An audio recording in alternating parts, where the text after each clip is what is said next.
श्रीगुरुभ्यो नमः। श्रीमद् भगवद गीता अध्याय 7 ज्ञान विज्ञान योग श्लोक 21। यो यो यां यां तनुं भक्तः श्रद्धयार्चितुमिच्छति तस्य तस्याचलां श्रद्धां तामेव विदधाम्यहम्। भक्त श्रद्धा के साथ स्वर्ग के देवता के जिस रूप की पूजा करना चाहता है, मैं ऐसे भक्त की श्रद्धा को उसी रूप में स्थिर करता हूँ। श्रद्धा पूर्वक परमात्मा की पूजा में आस्था अत्यंत लाभकारी विश्वास है, जो कि सच्चे ज्ञान से प्राप्त होता है। यदि संसार में अपने आसपास देखें तो हम यह पाते हैं कि स्वर्ग के देवताओं के भक्त भी इसी प्रकार की दृढ़ता और अदम्य श्रद्धा विश्वास के साथ उनकी भक्ति में लीन रहते हैं। हम आश्चर्य कर सकते हैं कि कैसे ये लोग ऐसी निम्न स्तर की आराधना करते हुए उच्च स्तर की श्रद्धा भक्ति विकसित कर लेते हैं। श्री कृष्ण ने इस श्लोक में इसका उत्तर प्रस्तुत किया है।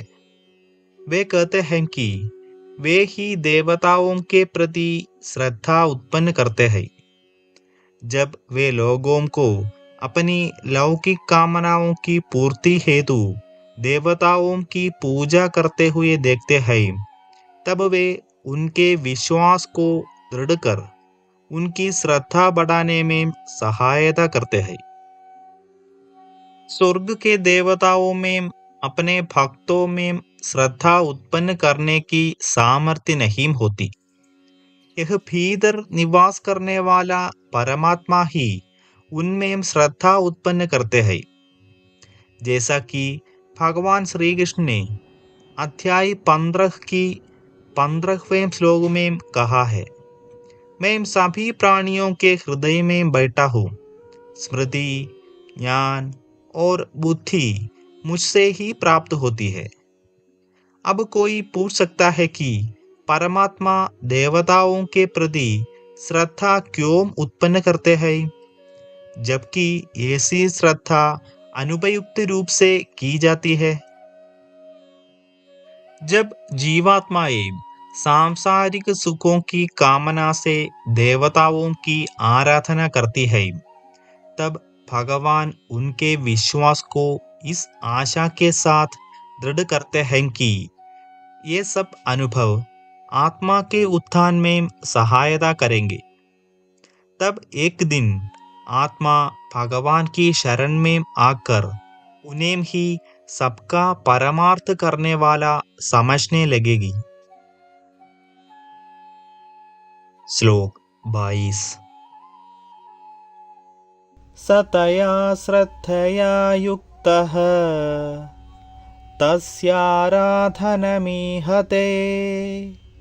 लभते च ततः कामान् मयैव विहितान् हितान्।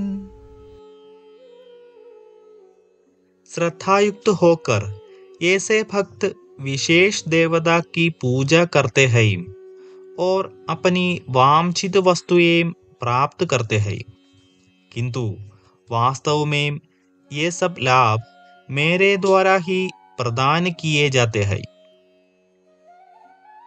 लभते का अर्थ प्राप्त करना है। देवताओं के भक्त देवता विशेष की पूजा कर अपनी इच्छा के पदार्थ प्राप्त करते हैं, किंतु वास्तव में यह पदार्थ देवता नहीं देते, अपितु भगवान ही सभी लाभ प्रदान करते हैं। इस श्लोक का अर्थ स्पष्ट है कि देवताओं के पास ऐसा कोई अधिकार नहीं है कि वे भौतिक लाभों की स्वीकृति प्रदान कर सके। भगवान से स्वीकृति प्राप्त होने पर ही वे अपने भक्तों को सांसारिक पदार्थ प्रदान कर सकते हैं। वे अपने भक्तों को सांसारिक पदार्थ तभी प्रदान कर सकते हैं जब भगवान इन्हें प्रदान करने की स्वीकृति प्रदान कर देते हैं। किंतु अल्पज्ञानी लोग यह निष्कर्ष निकालते हैं कि यह सब सुख सुविधाएं उन देवताओं से प्राप्त होती है जिनकी वह पूजा करते हैं। आगे हम विस्तार से चर्चा करेंगे।